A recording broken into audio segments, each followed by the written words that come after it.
घूंघट, सास बहू की कहानी जो आपने अपनी जिंदगी में बड़ी पढ़ी और सुनी होगी। आज की हमारी हिंदी कहानी औरत पर है, जो एक इमोशनल स्टोरी है। यह एक बहुत इंटरेस्टिंग हिंदी स्टोरी है। अरे रानी, और रानी सो रही हो क्या अभी तक? रानी की जेठानी जोर जोर से चिल्ला रही थी, घर के आंगन में खड़े होकर। रानी यानी मैं। तभी मैं भागती हुई अपने कमरे से निकली और बोली, दीदी आ गई मैं। जेठानी बोली, रानी तुम्हारा नाम रानी है, तुम रानी नहीं हो। मैंने तुम्हें रात में ही समझाया था कि सुबह को जल्दी उठ जाना तुम्हारी मुंह दिखाई की रस्म है। मैंने बोला कि दीदी रात को नींद ही नहीं आई, जगह नहीं है, और मन में थोड़ा डर था कि सुबह आंख नहीं खुली तो। रमा दीदी हंसती हुई बोली, रानी मेरी प्यारी देवरानी, जल्दी से घूंघट कर लो, अगर माँ जी आ गई तो हंगामा हो जाएगा। मैंने घूंघट किया ही था, तभी माँ जी वहां आ गई और कड़कड़ाती आवाज में बोली, चलो अब क्या यही गपशप मारती रहोगी तुम दोनों। हमने चलना शुरू ही किया था, तभी माँ जी ने रमा दीदी के कंधे पर हाथ रखा और बोली, पता है ना कहाँ से जाना है और कैसे जाना है? माँ जी ने बोला कि जब भी कोई बड़ा तुम्हारे सामने खड़ा हो तो हमेशा घूंघट में रहना, और कम से कम अपने बड़ों के सामने आना, और बिना घूंघट की तो कभी नहीं। रमा दीदी कुछ बोली ही नहीं, बस अपना सर हिलाकर हाँ बोल दिया। मैंने भी बस अपना सर हाँ में हिलाया। माँ जी के जाने के बाद मैंने पूछा, रमा दीदी आप तो स्कॉलर हो और इन सब चीज़ों को कैसे निभाते हो? रमा दीदी मुस्कुराए और बोली कि मैं थारे जेठ जी से बहुत प्यार करती हूँ, इसलिए अभी तक चुपचाप सब चीज़ें निभा रही हूँ।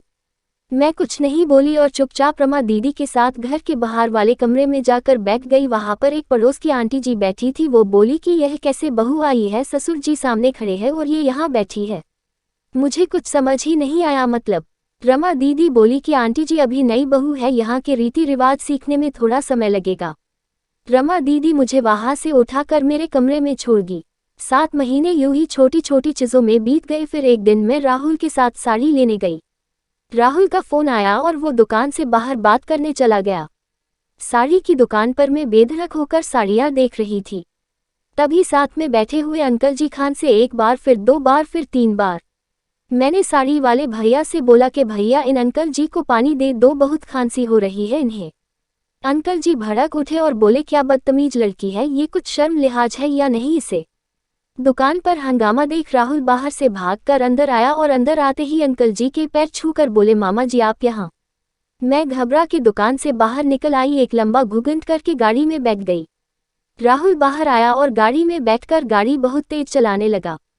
मैंने धीमी आवाज में बोला, गाड़ी बहुत तेज चला रहे हो, कहीं एक्सीडेंट ना हो जाए। हम घर पहुंचे ही थे, तभी माँ जी जोर जोर से चिल्लाते हुए बाहर आई, देखो आ गई ये रानी साहिबा, खानदान की इज्जत मिट्टी में मिलाकर। तभी रमा दीदी आई और बोली, माँ जी मेरे शादी को 7 साल हो गए हैं, मैं अभी तक मामा जी को नहीं जानती। ये कैसे जानेगी? माँ जी जोर से चिल्लाई, देखो कैसे चपर चपर जवान चल रही है इस रमा की। राहुल सबकी बात काटते हुए बोले कि माँ ये दोनों सही बोल रही है, अगर ये हमेशा घूंघट करके रहती है तो ये मामा जी को कैसे पहचानेगी? और माँ आज मामा जी के फोन पर तुमने पूरे घर की शांति को भंग कर दिया है। ये वही समाज है जिसने सीता मैया पर भी उंगली उठाई थी। पिताजी और जेठ जी ने भी अपना पक्ष राहुल के साथ ही रखा। माँ जी थोड़ी देर सोचने के बाद वापस रमा दीदी और मेरे पास आई और बोली कि तुम दोनों को अपनी मर्यादा पता है, मुझे उम्मीद है कि तुम कभी भी मेरा सिर शर्म से नीचे नहीं झुकने दोगी। हम एक ही परिवार के सदस्य हैं, हमें हमेशा साथ रहना है, अच्छा वक्त हो या बुरा वक्त, हर सदस्य को अपनी मर्यादा पता है। माँ जी ने मुझे और रमा दीदी को गले लगा लिया। हमें पूरी उम्मीद है कि आपको हमारी आज की हिंदी कहानी घूंघट घूंघाट पसंद आएगी। आपको यह शॉर्ट हिंदी स्टोरी कैसे लगी हमें कमेंट करके ज़रूर बताएं। अगर आपको यह कहानी अच्छी लगी हो तो आप इस कहानी को शेयर जरूर करें और हमारे चैनल को सब्सक्राइब और लाइक जरूर करें। Thank you for watching this video.